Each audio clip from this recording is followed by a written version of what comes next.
Hello and welcome to Destroy Before Listening, episode 11, which is a conversation with Jim-Rushby and Steve Watson from the band Iron Monkey. The group were formed in Nottingham in 1994 and were made up of members who had played in various punk and hardcore bands. They created a unique musical mix in the UK at that point in time.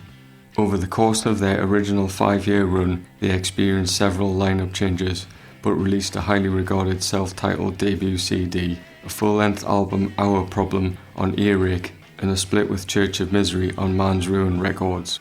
With a seemingly nihilistic attitude to both audience and press, the band ploughed their own furrow in the UK scene until announcing their demise via a press release in 1999. Tragically, in 2002, Iron Monkey frontman Johnny Morrow died of an unexpected heart attack. In 2016, founding members Jim and Steve restarted the band, with Jim doing both guitar and vocals. They released the album 913 on Relapse Records in 2017. During hiatus between albums, they have secured a devout fan base, which has steadily grown during these intervening years. Big thanks to Graham Thompson, who had a large hand in helping this episode come together. You can follow on Instagram at Destroy Before Listening, where photos are posted relating to each episode.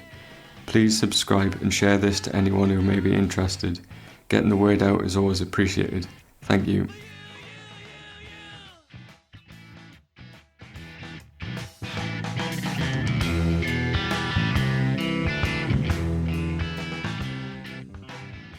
If you guys just want to introduce yourselves and give a bit of background as to which bands you've played in and how long you've been at it.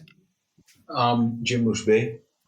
Bands, Iron Monkey, Swallow, Wartorn,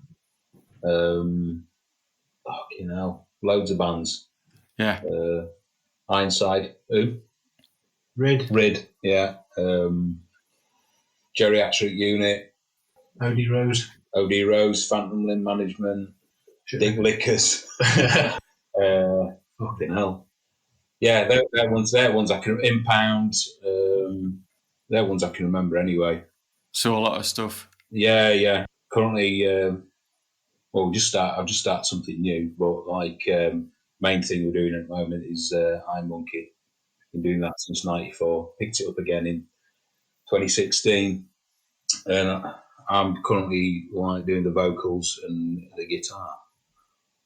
And over to you, Steve. Steve Watson, play bass in Iron Monkey. First band, Cerebral Fix. Then after that, I think it was Desecrator. Then it was... I did a colostomy thing with Barney and Andy Whale and Greg from Cerebral Fix. Iron Monkey, of course, originally, Mark 1. And Mark 3. And then Elvis. Raven's Creed, which is still doing. Do also sing and play guitar and bass in a band called Stridor. That's about it, really. So you've both been in a lot of bands over the past sort of 30 years. Yeah, that's what the doll does to you. 30 years. Yeah. Well, see, back then, you see, the doll used to leave you alone, and it made for a very vibrant kind of scene, really, because you could rehearse. That's why we were kind of so tight and we would record quickly on the first Iron Monkey albums, because we used to rehearse kind of 3 or 4 times a week for 3 or 4 hours at a time, because we could, because we were on the dole. You can't be on the dole anymore. You can't do that now. It's a more of a middle class hobby, isn't it? Now these days, being in a band, yeah. Yeah. Okay, so I mean, was this I suppose conditions that helped bring Iron Monkey about, and the being poor. being poor, the access to time and focus and there was nothing else to do, was there? No. Well, what else do you do? Sit in your undercrackers and watch daytime TV? Well, yeah. Jim just kept saying that he'd written some stuff inside there like Iron Monkey, and we was going to put it out an EP, but put it out as Iron Donkey. And this time round. Sorry, are you talking originally or now? Yeah. No, originally. Oh, sorry. Oh, sorry. Oh, no. Well, how do we start that then? Well, I was living in Bradford at the time, and I think the last band I'd done before that was, I think, Ironside. Like, I suppose you call it Holy Terror. It was like doom metal and straight edge, sort of sound mixed together. And then there was just nothing happening for a while. And Johnny had moved to Nottingham, and Justin had moved to Nottingham, and they met each other. And they were having a chat, and they both knew me. And they just come up randomly out of the blue one day and just said, "Come move to Nottingham. We'll start something up." And we just wanted to do something that, something that was quite new for the UK, but bands that we were listening to, fairly like new bands that were coming out at the time, which was like the early '90s sludge stuff. I listened to a bit of Power Violence and stuff like that. And obviously we had a bit of a I Hate God obsession and bands like Buzzover, and we just wanted to do something like that. Nobody else was doing anything like that over here at the time or in Europe. So what were you doing? You were doing Consumed at the time, weren't you? Yeah, I was playing bass in Consumed, and I think we played with Art Swallow, and I think, I can't remember if something was the Narrow, but I remember you saying that you wanted another guitarist, and I was like, yeah, I'll do it. And then nothing happened for ages, and I thought, it's one of them. This was about 1994, wasn't it? Yeah, and then I got a tape through the post, which had like about 4 songs on it, including War of the Worlds theme. Was it War of the Worlds? Yeah, War of the Worlds. It was a War of the Worlds cassette taped over. And then there was a cover of Dethroned Emperor, which was really good. And then it stopped in the middle, and then there was a sample of like a London bus, just like ding ding ding for about a minute. I thought, are they taking the piss or what? And then like the song carried on again, and then there was, I can't remember what songs. There was maybe 2 or 3 of the songs that were on the. Yeah, so I learnt them, and then we had a jam, and then I think I rehearsed with you before Doug moved down. Yeah, might be right. Yeah, I remember I had met Doug for a while, and I met Doug. Then we used to practice upstairs in the pub called Narrowboat. It's not there anymore. Haunted as well. Proper, genuinely haunted, horrible. Oh, this is the Narrowboat in Nottingham, like yeah. We used to practice. Who else practiced there? It was X-Rays, garage punk band from Nottingham. They practiced in the room next to us, didn't they? Yeah, it's just you watch all these and if you do like Ghost Adventures and Paranormal Lockdown and stuff, it felt like that. There's no lights upstairs apart from in the rooms. So when you turned, if you were unlucky like we were, you had this horrible attic room, and bloody Kev had left his dolls in there. Yeah, because Art Swallow was practicing there at the same time. So they were hanging from the ceiling, and there was just a skylight in, wasn't there? Yeah. So when you turn the lights out, it was just a faint light, and you had to walk for about a minute past all these rooms with no doors on it, and it was fucking horrible. Yeah, it was a really clearly there's something wrong with the place.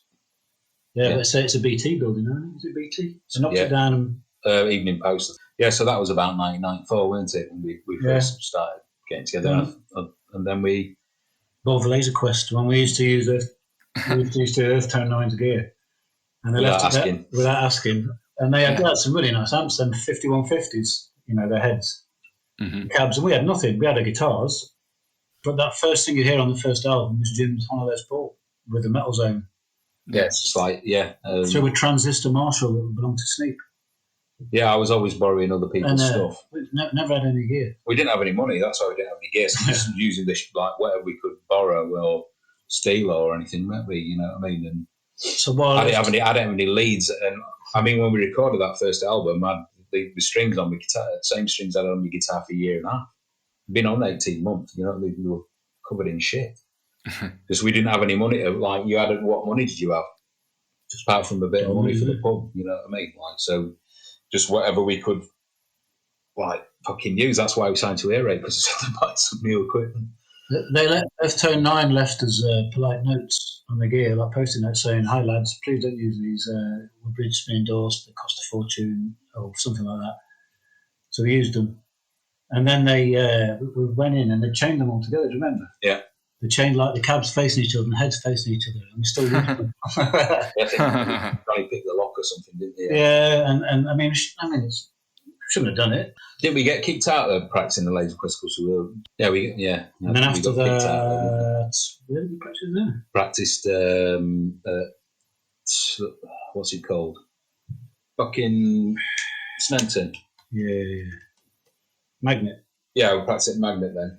That was like a proper practice room, that was an actual practice room. Ones with carpet on the walls, them ones. Yeah. Charge a fortune.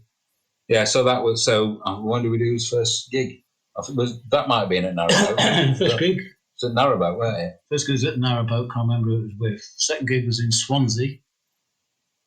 With Acrimony. With Acrimony, yeah. So is this like mid-90s?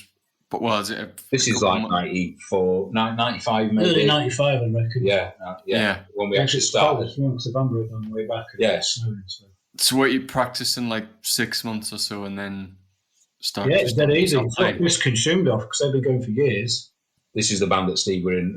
I was playing bass at the time, and then I joined iMonkey, and then within weeks we've got a CD out, and like they was like the ninth demo, and they were like, "What the fuck?" It was pretty, it was pretty straightforward. But I just think we had we got the right lineup, haven't we? And I think we were doing something interesting at the time. I think we had a good sound sonically.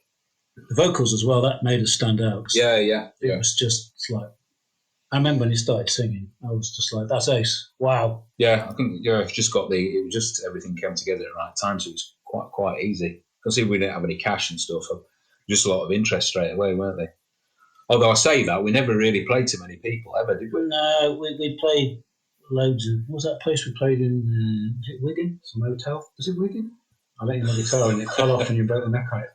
We were playing with it was all day. It was a hardcore festival. Yeah. There was loads of Voorhees played, I think, and like loads of other.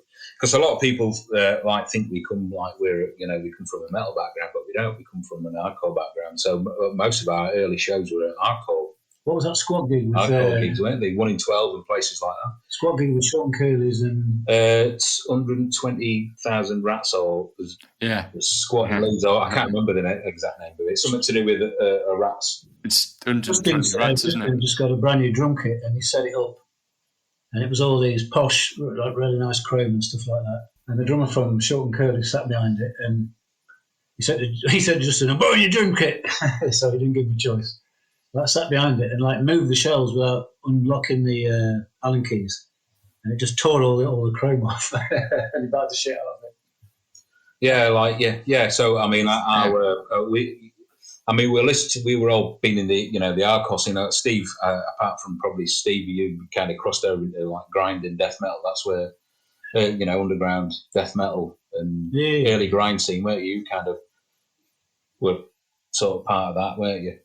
I mean, you used to hang around with all the old Birmingham lot, didn't you? Old people in Birmingham. Yeah, old people in Birmingham, yeah. Well, I was funny enough, I was talking to Jim the other day about the importance of, and I don't like, because at the time, it kind of was referred to as grind and whatever, but it was kind of like hardcore or whatever, it was like Napalm and stuff, in the 86, 87, 88, that kind of thing.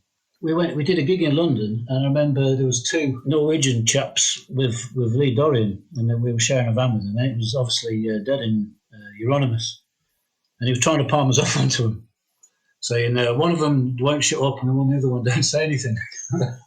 So can they stop at they're going home and flying home in a few days, can they stop at your flat? We were like, no, sorry. But yeah, if you listen to, I was listening to Death Crush of the day, there's loads of kind of like grind riffs on it rather than just being black metal as what as black metal, those kind of eerie sounding riffs. Yeah, so you kind of come from like a little bit more of that. You're a little bit older than me, aren't you? I am 83. I had to be explained to a lot by Jim what was what. So I was still am in that Venom and Celtic Frost discharge bubble. Yeah. He was playing me all the bands on like Slap a Ham and all that stuff, and I was like, what the fuck? What's this? And that was a real eye opener because I hadn't seen stuff like that. Yeah, When I moved to Nottingham, there were nobody listening to any of that. I think the main bands that we were listening to at the time was like I God, Buzzard, Floor, and Grief when they were putting their first stuff out. But I met Johnny through Straight Edge. I met him at it used to be a bit of a gathering at the Leeds University. It was like a hardcore disco, and there was a bunch of us, like I think Leeds and Durham Straight Edge people there and stuff, and some of the Straight Edge lads from Newcastle had come down, and I met Johnny there at the time, and our first band Yeah, it was straight edge band. Strangely enough. And Doug as well. Doug, like I was in Ironside with Doug, and that was a straight edge band originally. So yeah, we come from that kind of a UK hardcore background. So you saying that Johnny is from up here as well originally? Well, Killingworth. Yeah. What of his sort of past, or how did he end up in Nottingham, or how did more of you end up there? Well, I think Johnny moved to Nottingham to university. I think he was doing a computer course originally, and then he changed his mind and he was doing a catering course. And then I think he dropped out when he started doing the band stuff, and he started working in a skate shop in city centre called Roller Snakes. Yeah. But as I say, I'd met him earlier from the UK hardcore, UK straight edge thing. We used to converge in different places to see certain bands. I met Justin because he was in a pop punk band called Bradworthy. That was when he'd moved to Nottingham. That was with Mitch from Unseen Terror. Yeah, and Consumed. We used to play with them quite a lot, and so that's how I knew him. Well, I met Justin in Leeds in the early 90s. I can't remember how I met him. Probably just from Leeds Duchess gigs or something like that. And I used to hang out with him at his house in Leeds, and I didn't see him for ages. And then he'd moved to Nottingham for some reason, and he was working in Way Ahead, which was like a record shop. Nobody in the original Iron Monkey is from Nottingham. Yeah, and everybody was in separate bands, and they all played at the Narrowboat. Yeah, it was a bit more of a. The 90s was a kind of a scene where lots of different types of bands would play together, weren't they? It was a smaller scene, and so you'd meet kind of people with different, doing different things. But we just kind of decided to do this I Hate God thing because nobody else was really doing it. I suppose the closest, I suppose the band that me and Doug were in before were similar, mixing hardcore and doom metal together, which is essentially what sludge or whatever you want to call it is anyway. Yeah. So we just wanted to do something slow and heavy with a bit of Sabbathy groove to it. Where does the crossover between Hard to Swallow and Iron Monkey, or how does that? Well, it's almost like they played, but they only had one guitar, didn't they? Yeah. I think, and then they wanted to. And then Kev Frost was the original drummer, and then Justin joined.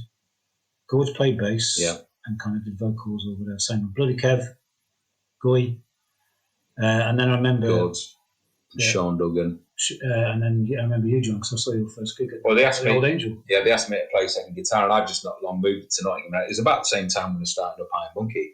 And they asked me to play second guitar, and they were like doing a fast kind of hardcore thing, and like I was into all that kind of stuff anyway, like the early power violence thing. So I brought my influence to it. Yeah, so the both bands kind of run the same time, didn't they? Mm-hmm. Yeah, concurrently. So like I'd be off playing Art Swallow gigs and then come back and play Iron Monkey gigs or tours or whatever, and kind of because obviously just me and Justin were in both bands. Seems to work out. We had time to do it because we were all signing on for a long period of time. Well, I was just going to ask a bit about experience with labels. Well, the way it started was, again, it's called kind of link. There's a guy called Simon Cole, known as Mole, who I knew in my Cerebral Fix days in Brum, and I didn't know he lived in Nottingham. I think he'd not moved there long. He worked for Earache. I think he was something with merch. I can't remember. I think he used to go and tour with bands and that.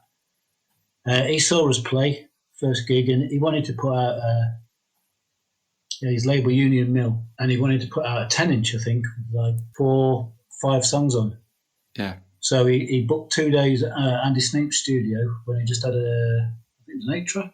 So it was recorded completely live. The music is, and because we were rehearsing like so much, we were just really tight, and we like nailed it in 3 hours, something like that. After we got the sounds right, Sneap helped us with the sounds because we had shit equipment, but we had metal zones, which makes us superior to everybody else. Johnny came in on the Sunday and did the vocals on his what we recorded the day before because he was working, wasn't he? Yeah, he was the only person throughout the duration of the band that had a job. Yeah, so he paid for everything. Chris Billam in his dad's car, which is just like fit 4 people, took the entire band apart from Johnny and their gear to Sneap's. I remember face pressed against them. Well, both the first two albums are both recorded at Sneaks, and they were done in like a couple of days, weren't they? So everything was kind of laid down live, and then Johnny would go in the next day and do the vocals in one take for all the way through, didn't he? Yeah. You know? And then we didn't know what to do with these 2 or 3 extra songs. And then Mole said, well, why don't I just put out a CD with them on? We were like, okay. And we did. I was at Rock City on a Friday night, saw Dig and Dan Tobin, and they were saying how much they liked Iron Monkey. And we went into the office to talk about this reissue. I said, well, everyone's got I said, I ain't passing information on, because it'll just sound like Earache said. And they said, all right, well, get them to come to the office. And we went to the office, and they says, we want to put it out, but we want to offer you like a 5-album deal or something. And we're like, Yeah. So they paid for a big piss up and a curry and everything, and by the end of it, it was kind of done.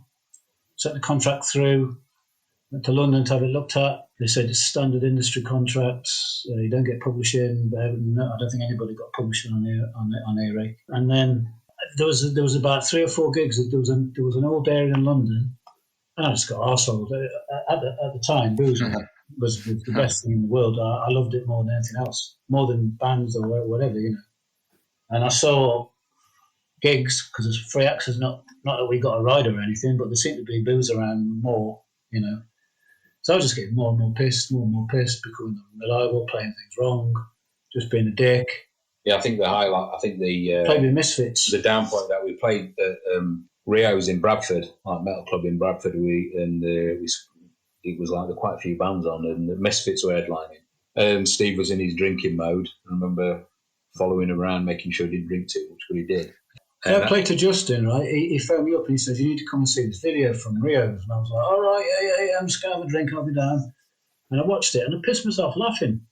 He was going, it's not. And I was like, yeah, that's bang on, man. That's fucking Butthole Surfers, that is. That's, oh, yeah. And like, I think after that my card was marked. And honestly, fair dues, you know, it's rubbish, man. I think we were wanting to take it, like, be a bit more serious about it.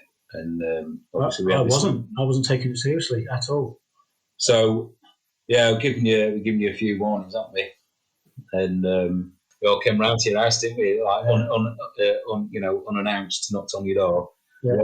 We walked in and they were all fired. Well, we all went round and stuff, and nobody said anything. And I was just like, oh, for fuck's sake, right? And I just said, sorry, mate. You know what I mean? I didn't get my chance, but I'd 2 or 3 gigs down the line, I would have done it again. So it was a wake up call I needed. Yeah. And then we had Dean in the band, played some gigs, and then started writing stuff for the second album. With regard to recording, like, both albums were Andy Sneap, weren't they? Was there like from Sabbath. Different? Yeah, was there a difference in his like size of his studio or his setup in between the 2 albums, or? No, it was the same place. Same place. It was his, I think it was his dad's. There was loads of radio towers outside, isn't there? Yeah. I think it was originally his dad's or something. He had like a basement thing, and it's where Sabbath used to rehearse, I think. Yeah. So it was really good. I mean, it was, you know, proper, not like we were used to. But yeah, I think it was 8 tracks. I don't know about the second one. But the first one was 8 tracks and live. So we did the first 2 live, didn't we? And they were just done really quick.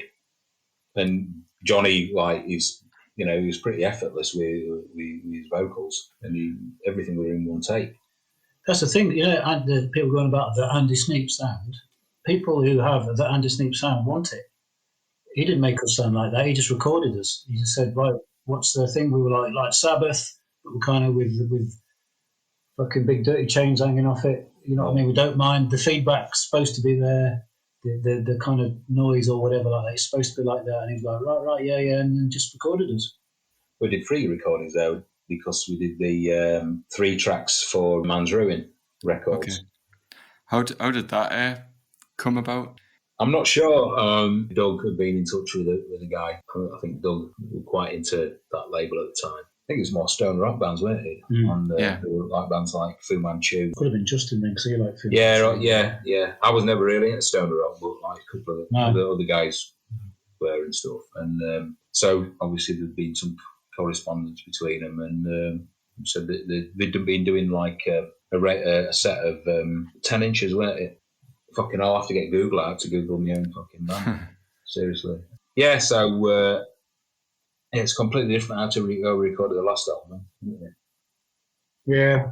But we're going back to, we're planning on, we started about 100 times on doing this new album, and that's going to be back to recording live again. So moving on to the sort of newer incarnation, the Relapse era. Right, that was about 2016, wasn't it, when we started talking about doing that, isn't it? Yeah, I sent Relapse an email, and then I didn't get a response. I thought, well, that's about right. And then I checked in my spam or whatever like that, and there was something. I think the person who owns Relapse, maybe his daughter, had said, "Have you seen this?" And he was like, "Wow!" And they just said, "Yeah, we're interested in, we're interested in it." So I think me and Steve had done a black metal band about 2014, and don't think either of us. Well, you've been doing Ravens Creek, but I hadn't been doing it. I'd done Geriatric Unit before, but I stopped doing that in 2008. So I hadn't done anything for quite a while. Yeah. And then we just kind of like, me and Steve were like, we hung out fairly. Only person out of the, iMonkey that I've hung out regularly with. And we just kind of thought it was for a bit of a laugh, really, weren't it? Like, let's see if, I think I'd played guitar for a while. I just picked it up, and like those kind of riffs came out. I just thought it was just an idea. We didn't really take it seriously, did we? Really, at the start, we were just going to do it as a joke. I got a load of music together, and thought, well, let's just do it. Let's just, see what. Yeah, the vocalist thing was always going to be a problem, wasn't it? Because we were. There's no point in someone. We can't replace somebody like that. No. Or someone who had exactly the same voice. That would just be fucking weird. Yeah. So we were like, what are we going to do? Well, I did. Well, Jim didn't want to do it. He did Rid, and that was good. So I did the vocals in this black metal band. That kind of like sounded all right, because I've never done vocals before. And it's like, it's the last thing I wanted to do, like fucking sing for iMonkey, but I couldn't get anybody else in. Oh yeah, incidentally, we got Scott in to play drums, who was in. I just finished playing with Chaos UK at the time, so we got him in, and the Relapse were interested, weren't they? We sent them we went to record a demo, didn't we? And I think we had the music down, and we still decided what we were going to do was for vocals. And so Jim went ahead and did it, and I think it suits it. That kind of, there's no point in trying to sound like Johnny or trying to sound like Extreme or whatever. There's nothing else to do. It was a fluke, wasn't it? To be honest with you, we recorded these 3 songs, and I went in and I just see how it went, and it sounded all right. It sounded okay. So we couldn't imagine having somebody actually having a new singer, and that's part of the mastering, isn't it? That you're not there, you're not real. Well, the thing is, a 3-piece, it's kind of like we had to think about how many original members were in it, if it was going to be something that was authentic. And, we got a lot of shit for it, for reforming and not having Johnny singing and all this kind of stuff. But to be honest with you, we're just doing it for a laugh, really, and just seeing how far we could go with it. And it was just amusing, wasn't it? It's more than anything else, just seeing people. Not laughing in a kind of slapstick Benny Hill way, more of a sardonic laugh, really. Yeah, it seemed to cause like still ruffled feathers. Yeah, that's amusing. Well, that's amusing to me, and it's amusing to you, isn't it? Seeing people's reactions, and people getting really, really upset that how dare they? But that's the whole point of iMonkey, as Doug said years ago. It was formed purely just to piss people off. And what that's part of the whole reformation thing. What would piss people off more is if we reformed. It's like, how are we going to do that? And it kind of built from that every time we saw each other. We could have taken the piss even more, and I think we were fairly reserved, really, when we we could have caused lots and lots of fucking trouble, really, couldn't we? We're older and wiser. Yeah. So what, with regard to like new recordings and... Well, you got another 6 days. It's been... It's a bit of a horror story, isn't it, really? The whole album's been recorded, but then scrapped, and then started again, and then scrapped, and then COVID, and then started again. Well, we were getting ready 2 years ago. We were getting ready to like put things down, and like fucking every fucking single obstacle you can think of, has been thrown at us from There's been just like really unfortunate kind of band member stuff, which I don't really want to go into, but it's just there's just been everything with this band is that everything that can fuck up will. Even when we were recording the last album, everything fucked up, didn't it, constantly? Yeah. It took 6 months to record, like instead of like a week. Because fucking, there's definitely a black cloud over us. It's always been the case, but it just seemed to get worse and worse, didn't it? The closer we got to doing it, the bigger the cloud got. So you'll have an album out this year? Well, fuck knows. Well, that's just the start of the problem, isn't it? It's like once you recorded it, then it's like everything else. That's the recording of it. The writing of it's the easy shit. We've got to deal with Relapse. It was one album, plus they've got an option to hear whatever we record now and say yay or nay. But I think they'll like it. It's definitely more. It's the album we should have done instead of we should have done 913 album this time round. It's a bit more kind of. The last album was like quite a bit more hardcore, weren't it? You know what I mean? It was like quite a bit faster, and I think as well as like obviously reforming with a slightly different, with a different vocalist, and it was a bit much for some people. Yeah, I knew people who were gutted when they had 913. They were just like, "Where's all the?" And there's a few on there, but it was more of a rebellion against that kind of thing by doing the other stuff, wasn't it? Rather than it's like anti-stoner rock, but iMonkey's got groove, Which a lot of it comes from White Zombie. Seriously, you wouldn't think White Zombie. Okay. Yeah, honestly. There's a lot of bands that influence apart from obvious bands like Buzzard and I God, we're influenced by like talking about mid-tempo, down. Bands, even bands like Helmet and Unsane and Melvins and Upside Down Cross. Yeah, so this new album is going to be a little bit more what people would expect from us. There's a bit more doom metal in it, isn't there? Yeah, doom metal, loads of proper Sabbath, There's quite a bit of Flag in it as well. You can hear the kind of trad doom metal stuff in it. Okay. The 70s and 80s doom metal stuff, but you can also hear the hardcore in it, but it's not. But it's kind of done in a different way. It's like not necessarily fast, but it's more like the slower old, the slower Black Flag stuff. There's even like a bit of a Flipper influence in some bits. So yeah, it's just doom metal and punk again, but just it would be Corrosion of Conformity. It would be another one then, I suppose. Yes. Corrosion of Conformity. Yeah, definitely. Yeah. I see you in those parts. It's noisier, isn't it? It's a lot noisier. It's a bit wilder and stuff, but it's slower. Just have to see how it comes out. We've got 8 tracks, haven't we? What's it, about an hour's worth? Yeah. 15 minutes worth of stuff. If I was I'm not, but if I was your beards, baseball cap, and shorts, iMonkey fan, I would be pleased, really, really pleased. Okay. I was going to ask about the cover art for Our Problem being like Mike Diana, and just how that how that came about. Well, Johnny was like used to collect Boiled Angel, and he was into kind of stuff like that, and it was art already, and we just contacted him, didn't we? I think we wrote to him, or Earache did. Yeah. And he agreed to do it. I can't remember how much it cost, a few £100, and sent us, just did the cover for us. It was like, it's just because Johnny was really into Mike Diana. I think that came together pretty easily, really.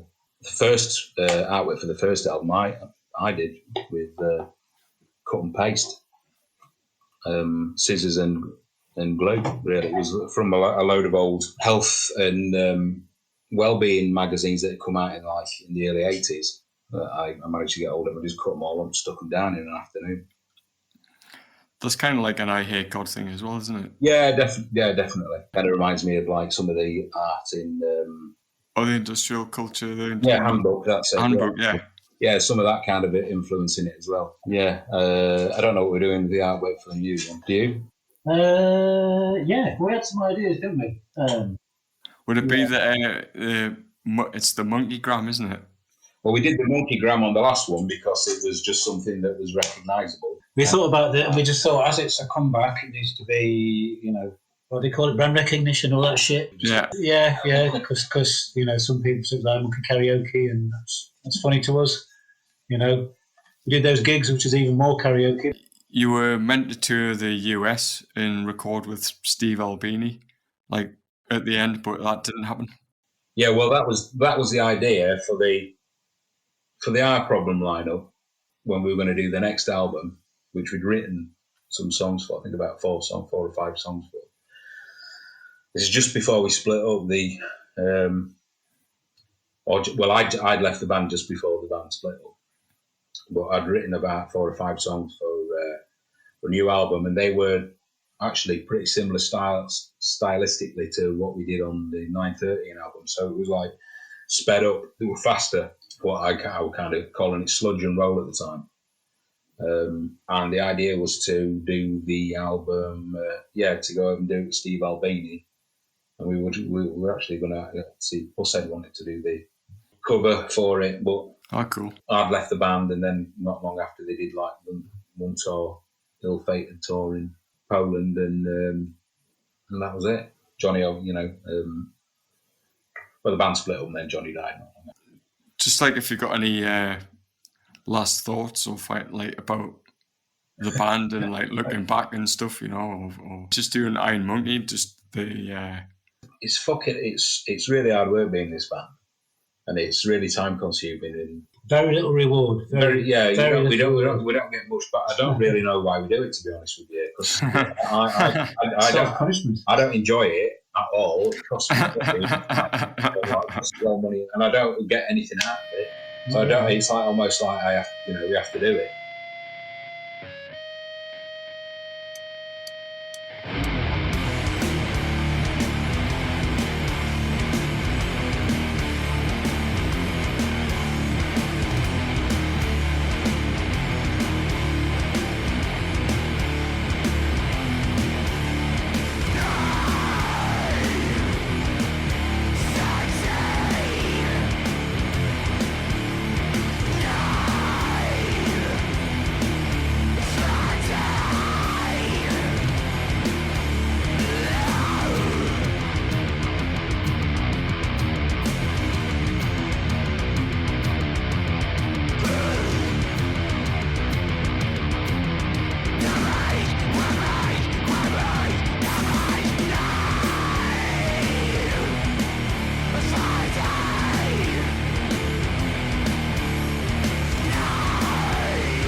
surprised you haven't started talking about Venom yet.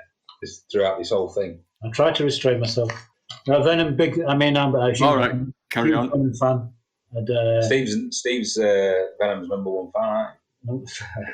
Anyway, well, Steve's on a Venom record. All right. Well, cassette single.